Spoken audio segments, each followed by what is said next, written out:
कि जीव जो गर्भ में भगवान से वादा किया था कि बस मुझे एक बार मां के गर्भ से निकाल दो, मैं ऐसा भजन करूंगा कि दोबारा इस नरक में ना आना पड़े। जीव ही पैदा हुआ हुई कहां कहां वो ज्ञान चला गया, वो दृष्टि गई भागवती। अब वो माया का ऐसा मोह का प्रभाव पड़ा, धीरे धीरे ये मां, ये पिता, ये पुत्र, ये पत्नी, ये मकान, संपत्ति, बस वो घिरता चला गया ममता से।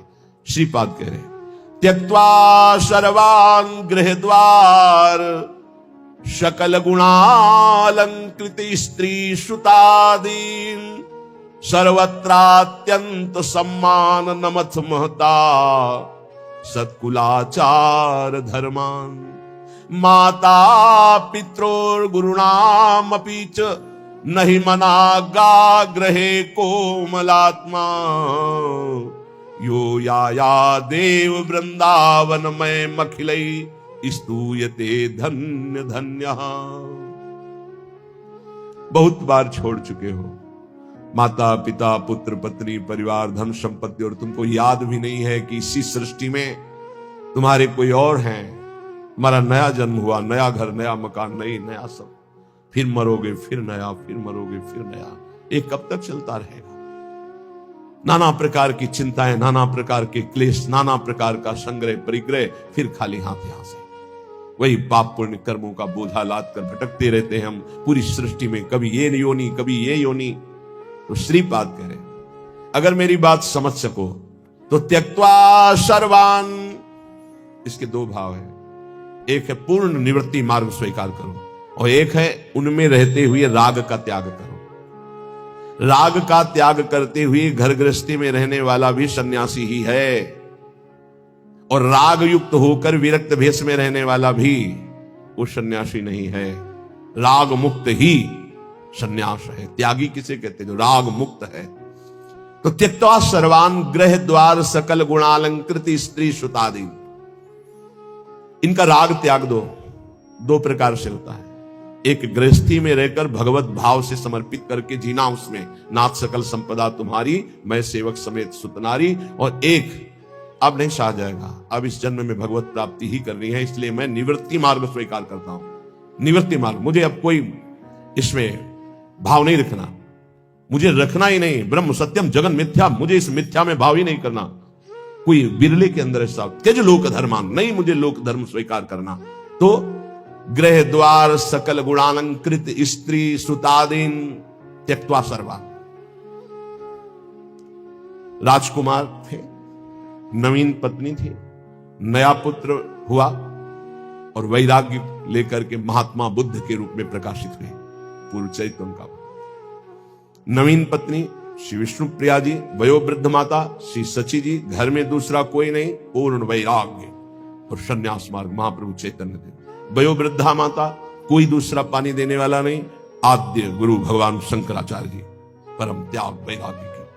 त्यक्त्वा सर्वान गृह द्वार सकल गुणा अलंकृत स्त्री श्रुतादीन।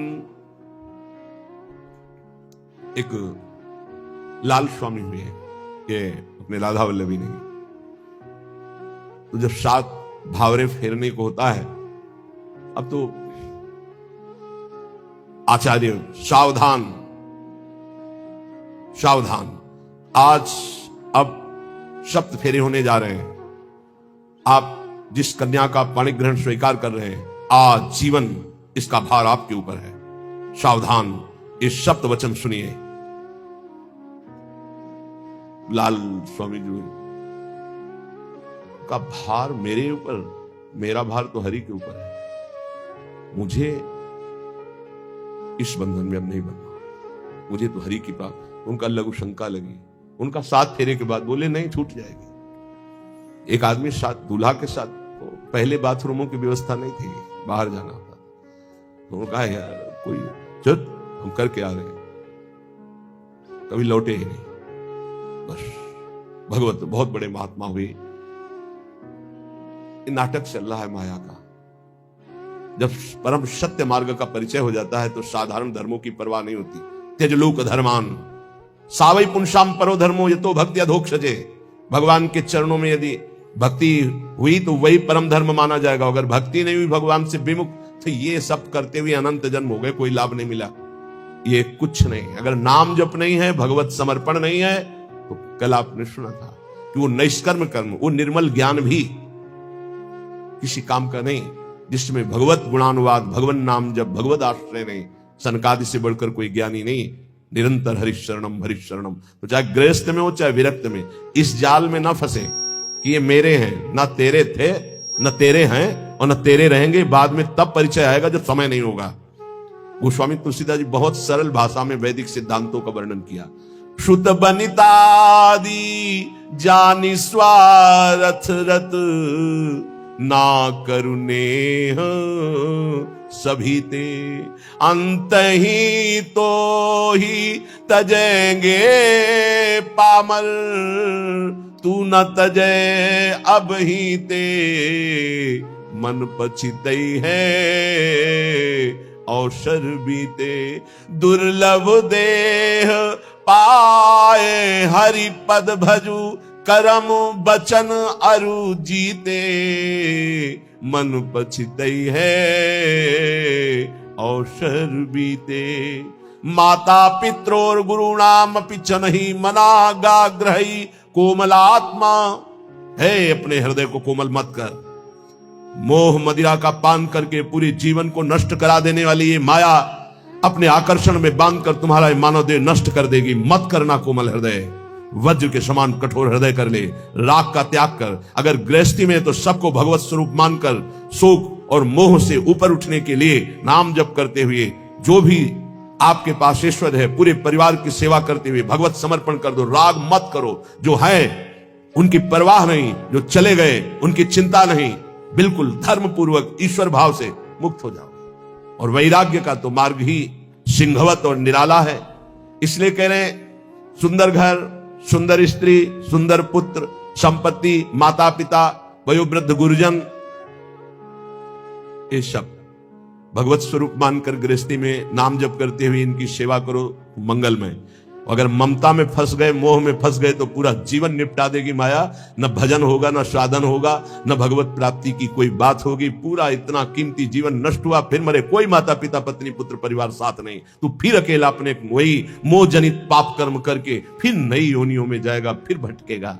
इसलिए यो याया देव वृंदावन में मखिलई स्तूयते धन्य धन्य। धन्य है जो सर्वस्व का त्याग करके वृंदावन का अखंडवास स्वीकार कर लिया। और धन्य वो भी हो जाएगा जो वृंदावन का आश्रय लेकर सत्संग सुनते हुए भजन प्रारंभ कर दिया गृहस्थी में रहते हुए। अब अपने भजन को कैसे हम बचाएं, कैसे बढ़ाएं, कैसे उसको बचाएं। कृपा से भजन हमारा जो शुरू हुआ, तो नोश्रणवन नैव गृहणन सकल तनुभृताम क्वापि दोषम गुणम वा। बहुत विचित्र खेल माया का है। अगर किसी की निंदा की तो वो दोष तुम में बहुतायत रूप से आ जाएगा। ये बात गांठ बांध लो। क्यों अपने को नष्ट करना चाहते हो? किसी की भी निंदा की, किसी भी बात की अहम बुद्धि करके, वही तुम्हें भ्रष्ट कर देगा। वही बहुत जोर की वृत्ति आपके अंदर दोष की आ जाएगी। इसलिए नो श्रणवन, किसी की भी निंदा कभी भी मत सुनो, तत्काल अंगुली कान में डाल। बहुत बड़ी हानि है इससे। ये 100 बार तो श्लोक आए होंगे ऐसे जिनमें ये वर्णन किया। नो श्रणवन, ये आप सत्संगी हैं, अपने ऊपर आप कृपा करें, कभी किसी की भी निंदा। अरे बहुत विचित्र बात है। निंदा की तो बात जाने दो, अगर भजन करते हो हल्का शब्द निकल जाएगा तो भजन में विक्षेप पड़ जाएगा। हल्का शब्द हो गया तो भजन में विक्षेप पड़ जाएगा। ये हम देखते हैं। शब्द में त्रुटि हो गई तो भजन में, फिर ये लोग जो बड़े बड़े अपराध करते हैं, भगवान जाने इनकी क्या गति होगी।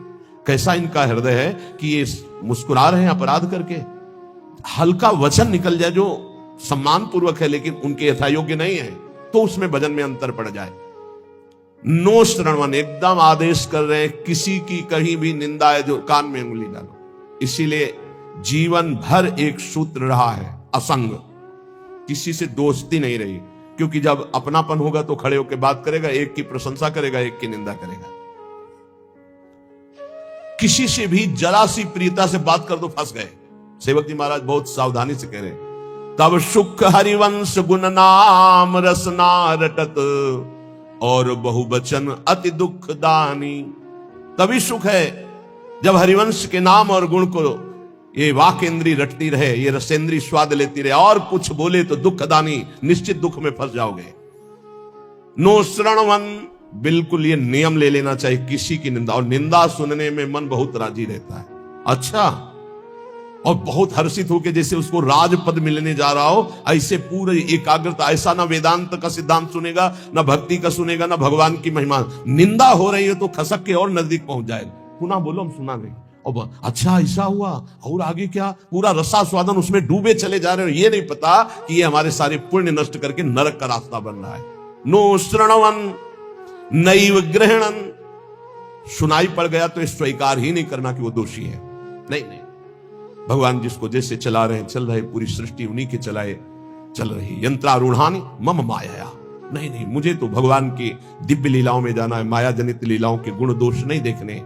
ना सुनना है और ना ग्रहण करना। ग्रहण करना होता है कि वास्तविक ऐसा ही है, हाँ अरे वो तो ऐसा। अब जिंदगी भर जब उसकी बात आएगी तो पहले वो दोष हो जाएगा। अच्छा, वो घृणास्पद भाव तुम्हें भगवत प्राप्ति कभी नहीं होने देगा। घोर पापी में, नीच में भी स्वाराध्य बुद्धिर मम, मेरे आराध्य राधा वल्लभ लाल विराजमान है, ये भाव रखना है। फिर सकल तनुभृताम क्वापि दोषम गुणम वा, जितने भी शरीरधारी हैं किसी के ना दोष सुनना है ना ग्रहण करना है। वृंदावनस्थ सत्वान्यखिल गुरुधिया सन्नमन दंड पातई, ऐसे भजन बचता है। ऊपर वाली पंक्ति से भजन बचता है।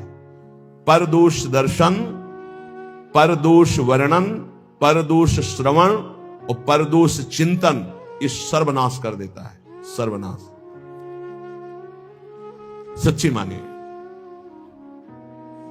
किसी का भी उपहास कभी मत करना, कभी निंदा मत करना, कभी निंदा मत सुनना। नहीं, 100% आप लिख लो, कुछ दिनों में वो आपके ऊपर हावी होगा। किसी के प्रति भी दोष बहुत बहुत बहुत देखा है, बहुत बार देखा है, इसलिए कभी किसी के दोष न सुने, कभी ऐसा ना, नहीं तो फंस जाएगा, फंस जाएगा। और माया भगवती इतनी चतुर है कि जानने में नहीं आता कि मैं फंस रहा हूं, जानने में नहीं आता।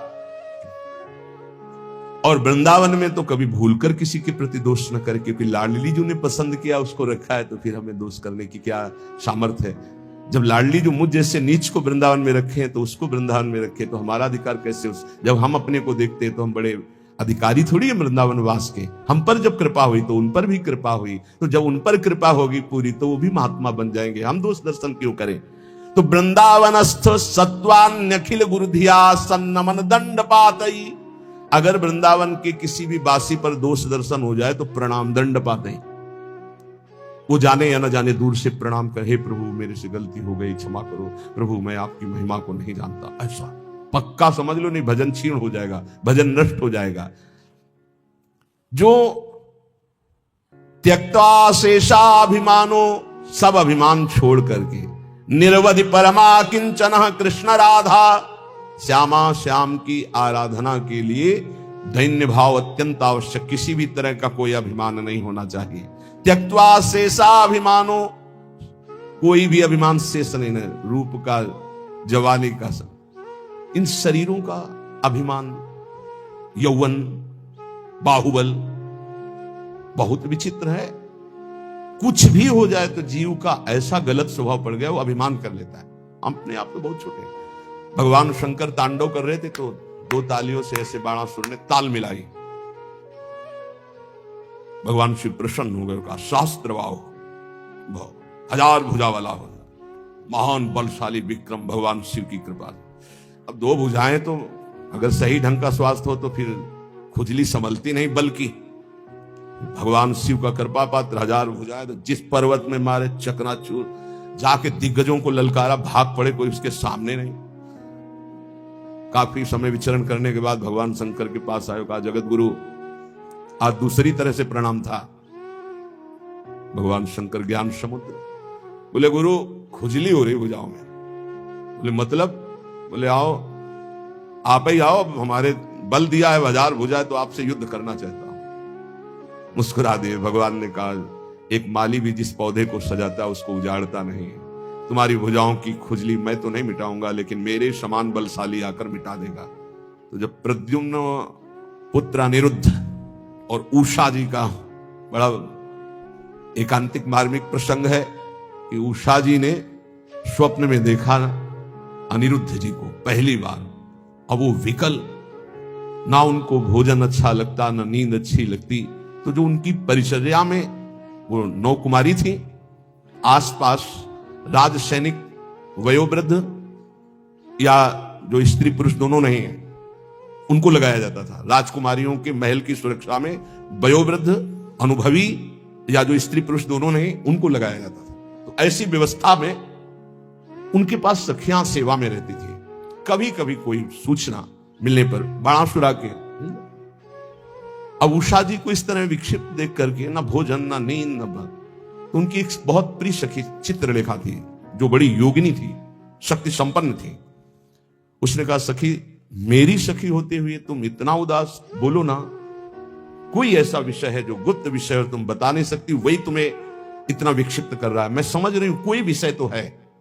उनका, सखी मुझे एक स्वप्न में 9 कुमार के दर्शन हुए और अब मैं उसके बिना जी नहीं सकती, पर मैं ये नहीं जानती को है कौन, कहां का है, क्या है, पर स्वप्न में मैंने देखा। तो उनका, स्वप्न में आपने देखा तो त्रिभुवन का कोई ऐसा नहीं है जिसका मैं चित्र न बना सकूं, और तुम्हारे सामने साधारण कोई आ नहीं सकता, क्योंकि साधारण से तुम मोहित नहीं हो सकती। तो मैं असाधारण महापुरुषों के परिवारों का चित्रण करूंगी, तुम केवल इशारा दे देना, मैं योगिनी अपहरण उसका मैं कर लूंगी। स्वप्न में देखा था अनिरुद्ध जी को। वो बड़े बड़े नागलोक, स्वर्गलोक, सब लोगों के बड़े बड़े जो सुंदर हैं, गंधर्व हैं, देवता हैं, यक्ष हैं, फिर मानव लोक का जय भगवान श्री कृष्ण का चित्र आया।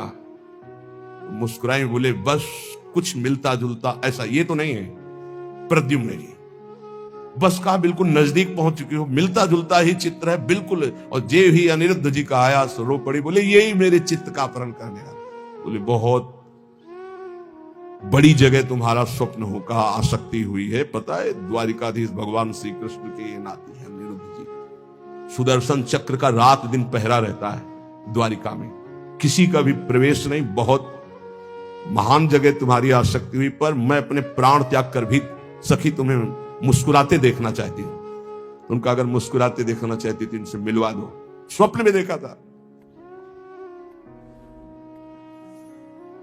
भगवान सुदर्शन चक्र से प्रार्थना की, वो योगिनी थी, कि बिना भगवान श्री कृष्ण की इच्छा के अनिरुद्ध जी का उषा जी के स्वप्न में जाना असंभव है। वो संभव हुआ तो श्री कृष्ण इच्छा से। तो हे सुदर्शन जी, आप भगवान श्री कृष्ण के पार्षद हैं, यदि श्री कृष्ण की इच्छा से ऐसा हुआ है तो मुझे उनकी इच्छा का संपादन करने के लिए आप निर्विघ्न मार्ग दीजिए। चली गई।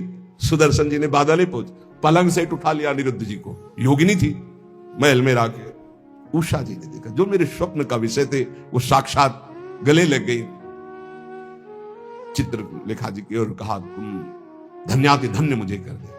अनिरुद्ध जी की जब आंख खुली तो अपना महल नहीं है, तो धैर्यपूर्वक समझाया कि मैं अपहरण करके लाई हूं, ऐसा ऐसा ऐसा। भगवान श्री कृष्ण के पुत्र कामदेव प्रद्युम्न जी और उनके पुत्र अनिरुद्ध जी ये भगवान ही हैं। वासुदेव संकर्षण प्रद्युम्न अनिरुद्ध, जैसे राम लक्ष्मण भरत शत्रुघ्न, ऐसे ही वासुदेव संकर्षण प्रद्युम्न अनिरुद्ध, ये भगवान ही 4 रूपों में, भगवत स्वरूप अनिरुद्ध जी। अब तो क्या हास्य विनोद, विविध प्रकार की क्रीड़ाएं। जो वयोवृद्ध संरक्षक थे, एक बार निकलते हुए उषा जी को देखा, बाणासुर को सूचना पहुंचाई कि आपकी बेटी के हाव भाव और प्रसन्नता को देखकर लगता है किसी पुरुष का संयोग हो चुका है, तो उनका सबकी गर्दनें उतार दी जाएंगी, बाहर से कौन पुरुष जा सकता है। तो बोले, वचन देता हूं इतनी भारी सुरक्षा है कि बाहर से वायु भी बिना अनुकूल हुए हमारे नहीं जा सकती। दैवी शक्तियों का पहरा है। बाणासुर की कुल माता थी जो पूरे नगर की रक्षा करती थी, पर योगिनी चित्रलेखा जी की इस चाल को कोई नहीं जान पाया था। बाणासुर ने कहा, ऐसा क्यों, मेरी बेटी को कोई दूषित कर दे मुझ जैसे बलवान के होते हुए, अब उसको कौन रोक। सीधे जो ही गए सो पलंग पे उषा जी और अनिरुद्ध जी पासे खेल रहे थे और सखिया बेटे हास्य विनोद देवी अनिरुद्ध जी को देखो, उषा जी ने देखा अनिरुद्ध जी तो सिंहवत, बंदी बनाने के लिए लाख कोशिश की, मार मार के सैनिकों को, भगवान के स्वरूप है अनिरुद्ध। आखिरकार महाबली बाणासुर अपनी शक्तियों का प्रयोग करके अनिरुद्ध जी को बंदी, देवर्षि नारद जी पहुंच गए द्वारिका। प्रभु खोज कर रहे थे अनिरुद्ध जी की, उषा जी के महल में बाणासुर ने बंदी बना लिया है। बलराम जी ने सुना, ये जानते हुए कि हमारा वंशज और उसको बंदी बना लिया, शोणितपुर को नष्ट कर दूंगा। अब बलराम जी द्वारिकाधीश, पूरा वैभव, सूचना मिली युद्ध की तो इधर अपने चेला के साथ भगवान शंकर, बलराम जी के साथ द्वारिकाधीश, आमने सामने युद्ध प्रारंभ। भगवान शंकर पशुपतास्त्र तो नारायणास्त्र, दिव्यास्त्र।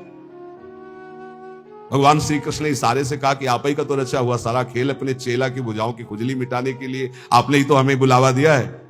एक बाण मारा भगवान श्री कृष्ण ने जन्मणास्त्र, बाणासुर की भुजाओं को जब 4 रह गई सब काट दिया। तो भगवान श्री, बस प्रभु बस। बोले प्रभु मैं तो आपकी ही आज्ञा का अनुमोदन कर रहा हूं। और आवेश में भरे हुए थे। इतने में उनकी कुल माता जो पूरे राष्ट्र की रक्षा करती थी, देवी शक्ति, वो दिगंबर होकर खड़ी हुए। तो भगवान श्री कृष्ण, वहां ये लिखा हुआ है कि यदि अचानक किसी माता बहन के किसी अंग पर दृष्टि पड़ जाए तो दोबारा दृष्टि ना जाए। अगर किसी दिगंबर माता बहन की शरीर की दृष्टि आप दोबारा की तो सारे सुकृत नष्ट हो जाएंगे। भगवान होते हुए भगवान श्री कृष्ण तत्काल नेत्र फेर लिए और वहीं युद्ध का समापन हुआ। भगवान शिव जी ने समझाया कि उषा और अनिरुद्ध जी का विवाह हुआ। ये अहम इतना पुष्ट है कि अपने गुरुदेव से कह रहे कि मेरी भुजाओं की खुजली मिटा दू, बाणासुर। यहां के त्यक्त्वा शेषाभिमानो निर्वधि परमा किंचन कृष्ण राधा। यदि आप अपने भजन को बढ़ाना चाहते हो तो नो श्रवण नैव ग्रहणन, ना किसी की निंदा सुनो और ना स्वीकार करो कि ये दोषी है। सकल तनुभृताम क्वापि दोषम गुणम वा, पूरी सृष्टि के किसी भी जन के दोष या गुण स्वीकार मत करो। गोस्वामी तुलसीदास जी बहुत बड़े महापुरुष हैं, आज तक बचपन से लेकर के आज तक। वो एक बार आए थे भक्तमाली जी, उन्होंने कहा मुझे तो ऐसा लगता है कि आपके ब्लड में ही रामायण है, ब्लड में ही गोस्वामी तुलसीदास जी। का मान लीजिए ऐसा ही है क्योंकि जहां जन्म हुआ वहां का वातावरण ही ऐसा था, डीएनए में ही तुलसीदास जी है। सच्ची मानिए, कोई प्रसंग नहीं जाएगा जो विनय पत्रिका और रामायण से उसका। तात सुनहु माया कृत गुण अरु दोष अनेक, गुण या उभय न मानई, मान ही सो अविवेक, न गुण न दोष किसी के, सब में भगवत भाव। त्यक्त्या शेषाभिमानो, ये बहुत कठिन है अभिमान का त्याग करना। अभिमान का त्याग करके अकिंचन भाव से यदि राधा कृष्ण श्यामा श्याम की उपासना हो तो बोले प्रेमानंदाश्र मुंचन, फिर प्रेम आनंद का प्रकाश हो जाएगा। प्रेमानंदाश्र मुंचन, अश्रु मुंचन करते हुए, ये भक्ति का प्रसाद है। निवसति सुकृति कोपि वृंदावनांत, कोई बड़ा भजनानंदी महात्मा ही ऐसा जो प्रेम से अप्लावित होकर अश्रु प्रवाह करते हुए श्रीधाम वृंदावन वास करे तो फिर उसकी दशा क्या होती। बोले क्रंदनार्त स्वरेण क्षितिषु, आकाश की तरफ देखता हा प्रियालाल और रो रहा है। परिलुंठन, भूमि में लौट रहा है रज में। सन्नमन, सबको नमस्कार कर रहा है, लताओं को, वृक्षों को, पशु पक्षियों को, जो सामने पड़ता है। नमन प्राण बंधुम, सबको दिखता है मानो मेरी आत्मा है, मेरी प्रीतम है। कुरुवंदन्ते तृणान्या दददनु करुणा दृष्टे काकुकोटि, सबसे कृपा कटाक्ष, मुझे अधम पर कृपा करो। ये हमने देखा है वैष्णव, मुझे अधम पर कृपा करो, मेरा भजन बन जाए, हम पर श्री जी करुणा करें, मेरा नाम जब चले। और रात दिन भजन कर रहे हैं। और काकुवाणी, दैन्यवाणी के द्वारा सबसे बर्ताव। फिर तिष्ठन्नेकांत वृंदा विपिन तरुतले सभ्य पाणो कपोलम, कभी कभी एकांत में से बैठ करके पाणो कपोलो और रुदन, हा प्रिया, हा लाडली जो, न्यस्याश्रुएण मुंचन नयति, इतना अश्रु भूमि गीली हो गई नीचे की। दिन निशाम को भी धन्यो तनन्यः, धन्याति धन्य हो गया वो जो रात दिन प्रिया प्रीतम के चिंतन में है, अश्रु प्रवाह करता है। जो उसको देख ले, जो उससे बोल ले, अमोघश्च, निश्चित उसका परम कल्याण हो जाएगा। संतवाणी प्रसंग चल रहा है। संतवाणी में श्री सनत कुमार जी कल के प्रसंग में यहां विश्राम हुआ था। सा एवाधास्तात् सा उपरिष्टात् सा पश्चात् सा पुरस्तात् सा दक्षिणतः सा उत्तरतः सा एवेदः सर्वमिथ्यातो अहंकारादेश। वह परमात्मा नीचे है, ऊपर है, वही पीछे है, वही आगे है, वही दाहिने, वही बाएं है, वही सर्वत्र है। जो ऐसा जान जाता है, न पश्यो मृत्युम पश्यति न रोगम नोत दुखाता सर्वाः पश्यः पश्यति सर्वमाप्नोति सर्वस इति। जो ऐसा अनुभव कर लेता है, गीता जी, बहिरंतश्च भूतानाम अचरम चरमेव च सूक्ष्मात् तद्विज्ञेयम् दूरस्थम चान्तिके च तत्। वो दूर है, वो बहुत नजदीक है, वो बाहर है, वो भीतर है, वो ऊपर है, वो नीचे है, वो समस्त भूतों में है। ऐसा जो अनुभव कर लेता है वो जीवन मुक्त महापुरुष होता है। तो या करें न पश्यो मृत्युम पश्यति, मृत्यु की ताकत नहीं, उसको देख ले जो ऐसा अनुभव कर लेता है। इतनी ऊंचाई पर होता है कि मृत्यु का प्रहार स्पर्श भी नहीं कर सकता। न रोगम, कोई रोग उसे दुख नहीं पहुंचा सकता। नोत दुखता, कोई भी भयानक विपत्ति दुख इसका स्पर्श नहीं कर सकती। समझो इस बात को। यदि भगवत प्राप्ति हो गई तो कोई भी दुख, कोई भी रोग, कोई भी शोक, कोई भी भयानक विपत्ति। सुना महामहिम पूज्य श्री अर्जुन देव जी का पावन बलिदान अपने धर्म के प्रति। कहा तेरा किया मीठा लागे। 5 दिन की जो यातना सुनी, थर्रा गया हृदय केवल सुन करके।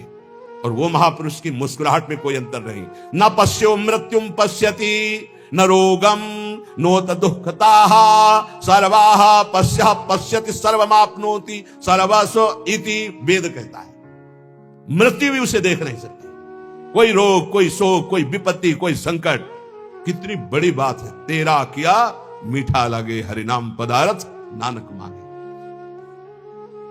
विकल हो जाता है हृदय से महापुरुषों का कितना बड़ा भयानक पीड़ा का समय, और उनको कोई कष्ट का आभास। ये देखो वेद कहता है न पश्यो मृत्युम पश्यति, मृत्यु की ताकत नहीं कि उसको दुख दे दे, रोग की ताकत नहीं, भारी विपत्ति दुख की ताकत नहीं। जो देखता है क्या, आगे पीछे ऊपर नीचे सर्वत्र मेरा भगवान। वो क्या कह रहे, आप में इतनी सामर्थ्य कि आप पूरे तख्त को भस्म कर सकते, मुझे आदेश करो। वो पीर मियां मैं भस्म कर देता हूं। तो उनका नहीं, वाहेगुरु का किया सब मीठा लगे। वाहेगुरु परमात्मा परमेश्वर, उनका किया सब मीठा लगे। वाहेगुरु का विधान बड़ा मधुर है। वो कह बड़ा सोचो, ये बौद्धिक स्तर कैसे समझ पाएगा उन महापुरुषों की स्थिति को। ये वेद बता रहा है न पश्यो मृत्युम पश्यति न रोगम नोत दुखताः सर्वाः पश्यः पश्यति सर्वमाप्नोति सर्वस्य इति। बोले स्थिति कैसे प्राप्त होती, ये सनत कुमार जी के वचन है। बोले आहार शुद्धौ सत्व शुद्धे सत्व शुद्धौ ध्रुवा स्मृति स्मृति लंभे सर्वग्रंथि नाम विप्रमोक्षः। जिसका आहार शुद्ध है, चरित्र शुद्ध है, आचरण शुद्ध है, वही महापुरुष स्मृति को प्राप्त होता है। सत्व शुद्धि, आहार शुद्ध होने पर ही अंतःकरण शुद्ध होता, अंतःकरण शुद्ध होने पर आचरण पवित्र होते हैं। चरित्रवान, जो पवित्र चरित्र वाला, वही भगवती स्मृति को जागृत करता है। ये देवी शक्ति है स्मृति, अखंड स्मृति। जिस समय अखंड स्मृति जागृत होती है तो कह रहे स्मृति लंबे सर्व ग्रंथि नाम विप्रमोक्षः।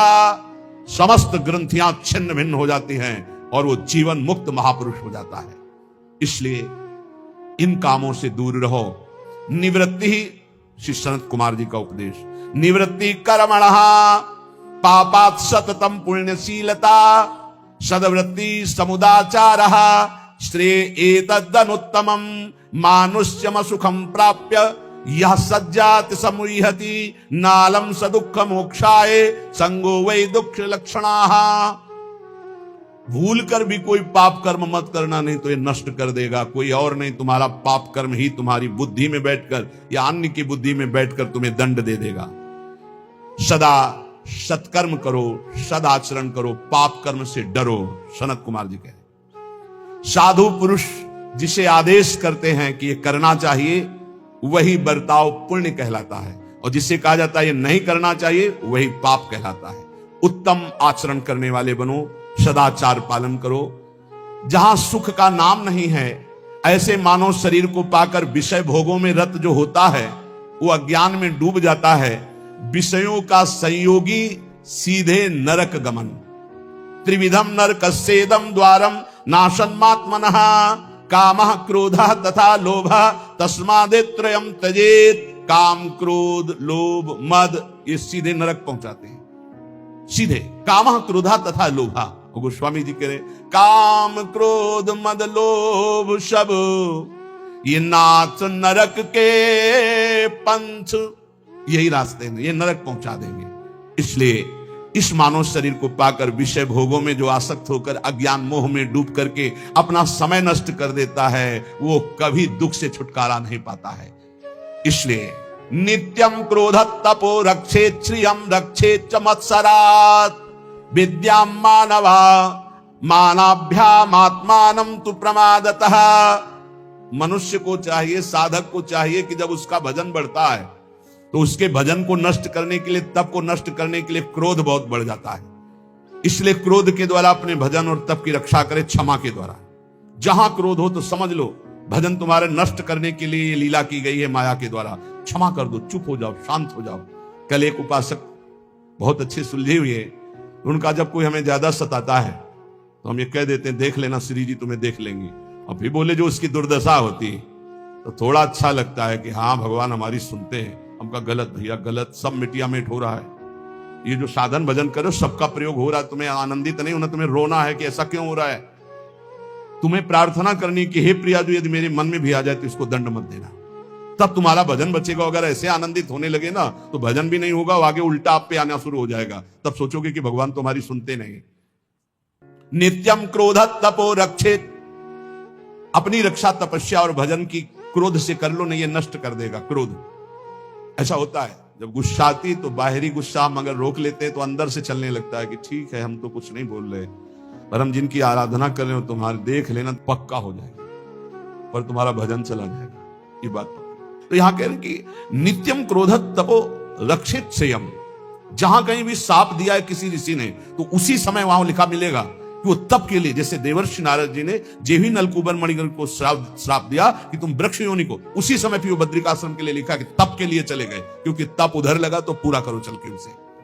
भजन करना बहुत कठिन है, करके बचाना बहुत कठिन है, क्योंकि जहां आप भजन बढ़ाएंगे तो माया आपके भजन को छीनने के लिए प्रतिकूल व्यवहार करने वाला भेजेगी और आपको क्रोध दिलाएगी। यदि आप क्रोध नहीं दिलाए तो चतुर बचा लेगा भजन को, और अगर गुस्सा आ गई तो अहित तो उसका हो ही जाएगा। पक्का है जो आपको क्रोध दिला रहा है, लेकिन आपका भी अहित हो जाएगा क्योंकि आपका भजन क्षीण हो जाएगा। नित्यम क्रोध तपो रक्षेत्, नित्य सावधान रहो, तुम्हारे सामने तुम्हारे भजन और तप को नष्ट करने के लिए भेजा जाएगा। नित्य सुरक्षित भजन को बढ़ाना है, गुस्सा दिलाने के लिए। रक्षित श्रियम रक्षेत् च मत्सरात्, जो भागवती ऐश्वर्य प्रकट होता है उसका नाश हो जाता है दूसरों पर ईर्ष्या करने से। ध्यान रखना है। सनत कुमार जी बोले तुम्हारा भजन क्यों नहीं प्रभाव दिखाई दे रहा, तुम्हारा तप क्यों नहीं आगे बढ़ रहा। बोले गुस्सा करते हो इसलिए तुम्हारा भजन क्षीण हो जाता है। बोले तुम्हारी भागवतिक संपत्ति वैभव क्यों नहीं बढ़ रहा, आध्यात्मिक। बोले तुम किसी से डाह करते हो, ईर्ष्या करते हो, मत्सरता करते हो। तो रक्षित च मत्सरात् रक्षित श्रियम, अपने भागवतिक ऐश्वर्य की सुरक्षा के लिए किसी से ईर्ष्या मत करो, किसी से डाह मत करो। विद्याम मानावमानाभ्याम आत्मानं तु प्रमादतः, तुम्हें जो ज्ञान प्राप्त हुआ है वो नष्ट हो जाएगा यदि मान सम्मान में लग गए या अपमान में बुरा मानने लगे। मान सम्मान को अच्छा मानने लगे और अपमान को बुरा मानने लगे जो संसारियों को लगता है। अगर तुम ऐसा माने तो तुम्हारी विद्या नष्ट हो जाएगी जो तुम्हें भागवतिक ज्ञान प्राप्त हुआ है। इसीलिए श्रीपाद प्रबोधानंद जी ने वृंदावन महिमामृत में कहा, सम्मानम कलयाति घोर गरलम नीचापमानम सुधाः, सम्मान को घोर विष के समान समझो, नीच पुरुषों द्वारा किए हुए अपमान को अमृत के समान समझो। नीच पुरुषों के द्वारा जिसे तुम अपने शासन में ले सकते हो, तप के द्वारा नष्ट कर सकते हो या व्यवहार बल के द्वारा नष्ट कर, सब कुछ है, लेकिन आप सह गए, कुछ नहीं बोले। नीचा अपमानम सुधा, अमृत की तरह पी गए अपमान को, तो आप अपने भजन को बचा ले गए, अपने ज्ञान को बचा ले गए, अपनी विद्या को बचा ले गए। और यदि कोई सम्मान कर रहा है, आप हर्षित हो रहे हैं, आनंदित हो रहे हैं, मेरा सम्मान हो रहा है, तो आपका सद्ज्ञान नष्ट हो जाएगा। बोल रहे श्री सनत कुमार जी, विद्याम मानावमानाभ्याम आत्मानम तु प्रमादतः। जो विद्या है, जो ज्ञान है आपका, वो इसीलिए प्रवीण नहीं हो पा रहा क्योंकि मान अपमान में आप उसको खो देते हैं। मान अपमान विद्या को नष्ट कर देता है, ईर्ष्या भागवतिक ईश्वर को नष्ट कर देती है, क्रोध भागवतिक भजन और तप को छीन कर देता है। अब अपनी आत्मा के बंधन को बचाइए प्रमाद से। कह रहे मात्मानम तु प्रमादतः। प्रमाद जो आपकी दिनचर्या है, जो आपका भागवतिक नियम है, जो भजन नियम है, इनमें प्रमाद बहुत बड़ा विघ्न पैदा। अरे कर लेंगे ना, 11 माला ही तो बोला है, 2-3 दिन अगर नहीं करेंगे तो आगे चलकर जोड़ के कर लेंगे। नहीं नहीं नहीं, नियम नियम होता है। अगर नियमावली का प्रमाद के द्वारा तिरस्कार करोगे तो आप अपने आत्मा को इस संसार बंधन से मुक्त नहीं कर पाओगे। इसलिए कह रहे हैं मात्मानम तु प्रमादतः। प्रमाद से अपने आप की रक्षा कर लो। ये प्रमाद ना करने योग्य कार्य को करना और करने योग्य कार्य को टाल देना, ये प्रमाद कहलाता है। अप्रमादी भगवत प्राप्ति करने की योग्यता रखता है। क्या? ना करने योग्य कार्य को टाल देता है और करने योग्य कार्य को जो काल करे सो आज कर, जो आज करे सो अब, और जो बुरा कार्य का संयोग बनता है उसे कल के लिए टाल देता है, कल से परसों के लिए टाल देता है। वो उसको टालता रहता है, बुरे भाव को, और अच्छे भाव को तत्काल करता है, उसे अप्रमादी कहते हैं। जो प्रमादी होता है वो अच्छे भाव को कल के लिए टाल देता है, बुरे भाव को तत्काल कर लेता है। तो इससे आत्मबंधन उसका दृढ़ हो जाता है। आनुशंस्यम परो धर्मः क्षमा च परमं बलम, आत्मज्ञानम परम ज्ञानम सत्यम ही परमं हितम। सबसे बड़ा विश्व में बलशाली कौन है? जो क्षमावान है। जो आपके प्रति अपराध करे आप क्षमा कर दो तो आप बहुत बलशाली हो, आपके ऊपर भगवान की विशेष कृपा होगी। और ज्ञान कौन श्रेष्ठ है? जो आत्मज्ञान, सर्वत्र मेरे प्रभु विराजमान है, ये भक्त का ज्ञान होता है। सर्वान वस्तुतया निरीक्ष, और ज्ञानी आत्मस्वरूप अपने में सबको देखता है। और सबसे बड़ा मित्र कौन है? सत्य। सत्य ये सबसे बड़ा मित्र, जो सत्य को स्वीकार करता है। मानो बहुत प्रिय मित्र हमारे साथ है, वो सत्य तुम्हारी रक्षा कर लेगा, सत्य तुम्हें समस्त विपत्तियों से बचा लेगा। संचिन्वन्ने कमे वैनम कामानाम वितृप्तकम, व्याघ्या पशुमिवासाद्य मृत्युरादाय गच्छति, तथाप्युपायम संपश्ये दुःखास्यास्य विमोक्षणे।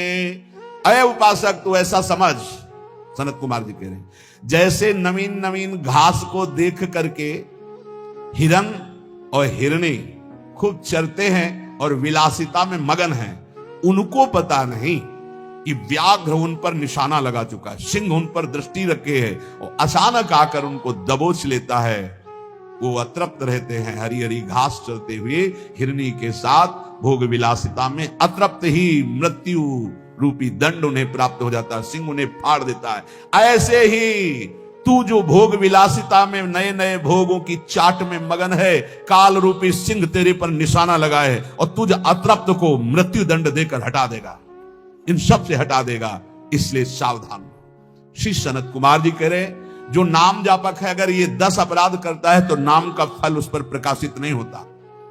गुरु अवज्ञाम साधुनाम निंदाम भेदम हरे हरौ, वेद निंदाम हरिर्नाम बलात् पाप समीहनम, अर्थवादम हरिर्नाम्नि पाखंडम नाम संग्रहे, अलसे नास्तिके चैव हरिनामोपदेशनम, नाम विस्मरणम चापि नामन्य नादरमेव च, संत्यज्येद दूरतो वत्स दोषानेतान सुदारुणान।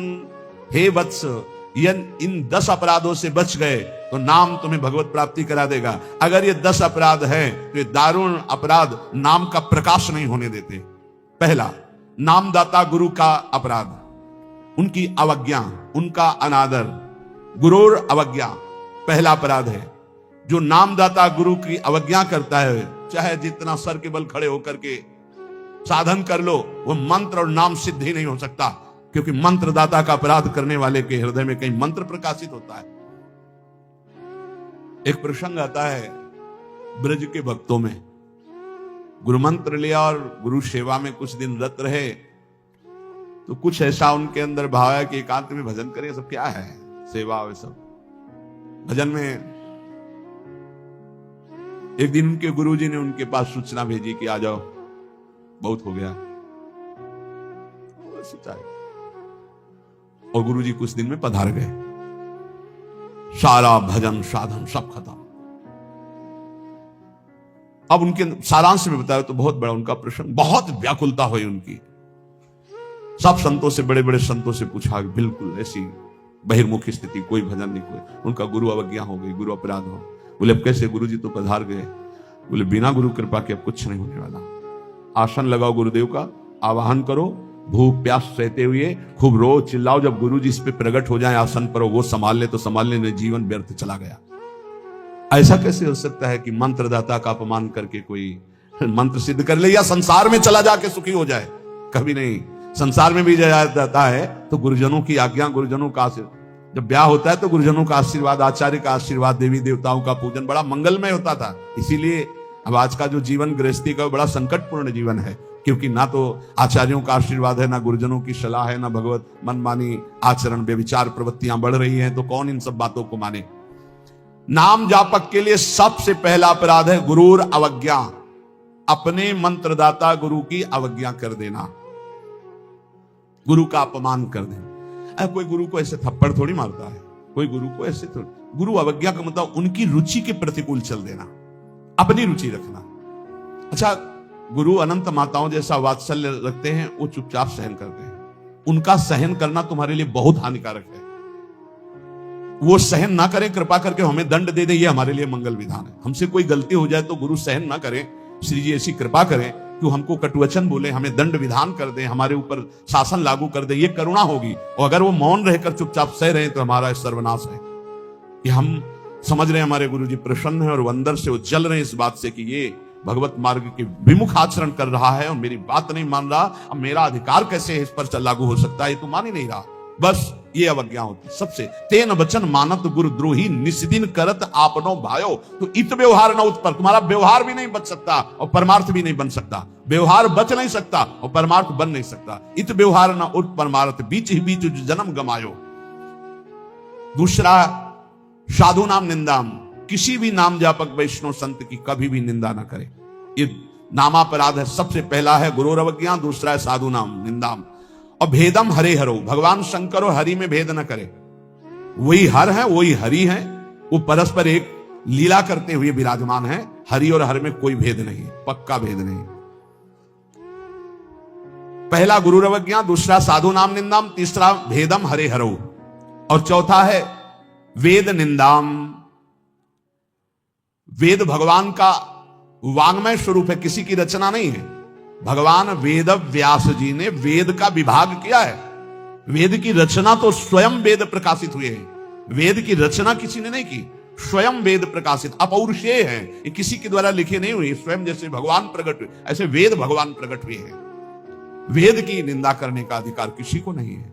हाँ, वेदातीत प्रेम स्थिति है जिसे वेद नेति नेति कह के प्रेमी जन उनका दुलार कर रहे हैं। इसलिए देवर्षि नारद जी स्वयं आज्ञा करते हैं, वेदान्नपि सन्नस्तिसा केवलम मौच्छिन्न अनुरागम लभते। जो वेदातीत स्थिति प्रेम को प्राप्त करना चाहते हैं, वेद का सम्यक रूप से पूर्णता पूर्वक त्याग करते, तिरस्कार पूर्वक नहीं। जैसे भगवान श्री कृष्णचंद्र जी स्वयं आज्ञा करते हैं, त्रिगुण्य विषया वेदा निस्त्रिगुण्य भवा अर्जुन। हे अर्जुन, जो विभाग विषय का तीनों गुणों के अंतर्गत वर्णन किया जाता है, उससे ऊपर उठो, त्रिगुणातीत अवस्था को, निस्त्रिगुण्य अवस्था को प्राप्त हो। वेद की निंदा करने का अधिकार किसी का नहीं। वेद अपौरुषेय भगवान का वांग्मय स्वरूप है। जो वेद की निंदा करते हो कभी भी नाम जापक, सफल नाम जापक नहीं हो सकते। हरे नाम बलात् पाप शमीहनम। जिन्होंने महिमा सुनी कि भगवान के नाम जप से पाप नष्ट हो जाता है, नाम संकीर्तनम यस्य सर्व पाप प्रणाशनम। अब वो बलपूर्वक उत्साह पूर्वक पाप करते हैं और सोचते हैं नाम कीर्तन कर लेंगे तो पाप नष्ट हो जाएंगे, उनको नरक मिलेगा क्योंकि नामापराध कर रहे हो। भगवान नाम के बल पर पाप करना, वो नाम कीर्तन कर लेंगे ना सब पाप नष्ट हो जाएंगे। फिर कह रहे अर्थवादम हरिर्नामनि। भगवान के नाम की महिमा को सुनकर के कि अरे ये तो सब फल स्तुति केवल वर्णन है, ऐसा नाम का फल नहीं है, ये नामापराध है। नाम के प्रति अर्थवाद की केवल फल स्तुति मात्र है, नाम की ऐसी महिमा नहीं है, ये नाम अपराध है। और पाखंडम नाम संग्रहे, नाम लेने में पाखंड फैलाना, नाम की आड़ में व्यभिचार करना, नाम की आड़ में रुपया कमाना, नाम की आड़ में मनमानी आचरण करना, ये पाखंड है। ये नाम में पाखंड फैलाना, ये सब पाखंड की अंतर्गत आता है। हम नाम कीर्तन कर रहे हैं, जिनका हमको उन पर विश्वास नहीं कि वो विश्वंभर है, वो अनंत ब्रह्मांडों का स्वामी मां लक्ष्मी पति है, हमको हाथ फैलाना पड़ेगा। तो हमको भरोसा क्या है अपने आराध्य देव पर? अरे जिसके एक निमिष मात्र से अनंत ब्रह्मांडों का सृजन हो जाता है, नाम बल से उसको अधीन कर लिया जाता है। सुमिर पवन सुत पावन नामू, अपने बस कर राखे रामू। डोनेशन चाहिए तो हरि से मांग डोनेशन। मां लक्ष्मी पति है, वो अनंत ब्रह्मांडों का स्वामी है, जिसको प्रेरित करेगा या वो स्वयं आके करेगा, और करे ना करे मंगबो भलो न बाप सो जो प्रभु राखे टेक। ये क्या मतलब रह गया? नाम जपने का मतलब क्या रह गया? अगर भिखमंगापन ना मिटा तो दूसरों से भगवान का एक संत गंगा किनारे कहते थे, कहावे मुआर दासा करे नरन के आशा, तो कहो कहां रहा विश्वासा, कहां विश्वास हरि से रहा। तो नाम के बीच में ये पाखंड फैलाना, नाम का आश्रय लेकर के दुनिया का नाटक करना, ये नामापराध है। आगे, अलसे नास्तिके चैव, नास्तिक पुरुष को उपदेश नहीं देना चाहिए नाम का। जो आलसी है, अब जैसे ऐसे भी आते, हमारा भजन में तो मन नहीं लगता है, हमसे ये तो सब होता नहीं है, भजन में मन नहीं लगेगा, भागवती कार्य तुमसे नहीं होंगे, भोगों में बढ़िया मन लग रहा है, प्रपंच करने में मन लग रहा है, तो फिर नरक में भी मन लगे या ना लगे वहां जाना पड़ेगा आपको, दंड तुम्हें भोगना पड़ेगा। भजन में मन नहीं लगता, घंटों प्रपंच, चतुरासी जी के पाठ करने में दम नहीं है, फिर पाठ भजन करने में जबान दर्द करेगी, 2 घंटा प्रपंच बोलने में जबान दर्द नहीं करेगी। पता नहीं कौन सी ऐसा जादू माया ने कर दिया है, लाख समझाओ समझ में नहीं आता। गुनगुनाना है तो प्रभु के गीत गुनगुनाओ, आपका जीवन पावन, आपसे जो मिल जाए उसका जीवन पावन। आपको नाम जप करो, खूब गृहस्थी के कार्य करो, कौन मना करता है? आलसी और नास्तिक को भगवान नाम उपदेश करना, और अलसे नास्तिके चाहिए हरि नामोपदेशनम, नाम विस्मरण। जब नाम की महिमा इतनी सुन ली, परम पूज्य श्री प्रथम गुरु नानक देव जी की कल बाड़ी में था कि जब तक जीऊं तब तक नाम, नाम छूटे तो मृत्यु। ये कल शाम के कई बार ये बात नानक साहब की, इसकी क्या बात, जब तक जीऊं तब तक नाम, नाम तब तक जीऊं, नाम छूटा मृत्यु। ऐसा नाम से प्रेम, भगवान नाम की महिमा सुनकर नाम न जपना, नाम को भूल जाना, और नामान्य अनादर मेवच, नाम का अनादर करना। जैसे चर्चा की कि अपनी दुकान खूब चले इसलिए नाम छाप दिया, रूप छाप दिया भागवतिक, या ऐसे आप कार्ड विवाह के छाप दिए जिनमें नाम है, रूप है, भगवत भाव, या आप अपनी गाड़ी पे नाम लिख दिए, पीछे लिखा है मोटरसाइकिल में श्री हरिवंश या राधा, और जूता सहित ऐसे टांग उठाकर उसमें बैठते हो। हमारी दिमाग है, इसमें लिखा है देखो, नाम में अनादर में वच है, नामापराध कर रहे हो। जो तुम्हारे हृदय में चलना चाहिए वो तुम्हारे वहां ऐसे पानी डाला तुम्हारे जूते में बह के आ रहा है। वही नाम का जब हम अभिषेक करते हैं तो चरणामृत लेते हैं। नाम का अनादर करना है नामापराध। इसलिए बहुत सा यहां लिखे राधा राधा, राधे राधे कपड़े में, उसी बाथरूम में जहां लघु शंका करते हो उसी राधा नाम का कपड़ा धो रहे हो, जानते हो क्या कर रहे हो? नामापराध कर रहे हो, नाम का अनादर कर रहे हो। उसी राधा नाम का हम चरणामृत लेते हैं। इसीलिए अगर कोई वस्त्र ऐसा है, चद्दर राधा नाम का, वस्त्र राधा नाम का, तो यमुना जी में यहां आकर के, नहीं तो कभी मत धो, केवल पहन लो, टांग लो, दर्शन करो, उसको प्रयोग में लाओगे, धोगे उन बाथरूमों में संसार के जहां लघु शंका करते हो, जहां स्नान करते हो बहुत होश में। तो ये 10 नामापराध सनत कुमार जी कहते हैं, इनसे बच जाए तो नाम का फल मिलता। पहला है गुरु का अपमान करना, दूसरा है साधु महात्माओं की निंदा करना, तीसरा भगवान शिव और हरि में भेद करना, चौथा वेद की निंदा करना, पांचवा भगवान नाम के बल पर पाप करना, छठवां भगवान नाम की महिमा को अर्थवाद समझना, सातवां नाम लेने में पाखंड फैलाना, आठवां आलसी और नास्तिक को भगवान नाम उपदेश करना, नवां भगवान नाम की महिमा सुनकर भगवान नाम न जपना, और 10वां नाम का अनादर करना। इन 10 नामापराधों से बच जाए तो नाम जापक निश्चित भगवान की प्राप्ति, ज्ञान, वैराग्य, भक्ति जो चाहे मिल जाए।